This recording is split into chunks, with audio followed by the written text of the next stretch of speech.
ایک اور جملہ کہہ کے ختم کرتا ہوں آپ کی توجہ دلا کے کہ اس دور سے ہم گزر رہے ہیں، آپ 3 کام کم از کم کر لیں، ان میں کوئی پیسہ خرچ نہیں ہوتا۔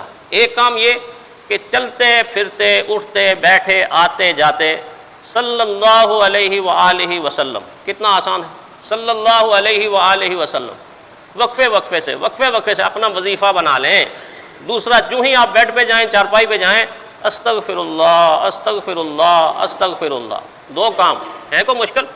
اتنے آسان کام ہیں۔ اور تیسرا کام اگر آپ کر لیں، فجر کی نماز کے بعد اور مغرب کی نماز کے بعد سورہ قریش 11 مرتبہ پڑھ لیں۔ تجربہ کرنے والوں نے تجربہ کر کے بتایا کہ اللہ کے اس کلام میں اتنی تاثیر ہے کہ اگر یقین سے یہ سورت کوئی فجر اور مغرب کے بعد پڑھے گا، اگر وہ سونے اور چاندی کا محل بنانا چاہے تو بنا سکتا ہے، محل بنانا چاہے تو بنا سکتا ہے، بشرطے کہ ادھر سے نہ پڑھیں، ادھر سے پڑھیں، یہاں سے پڑھیں۔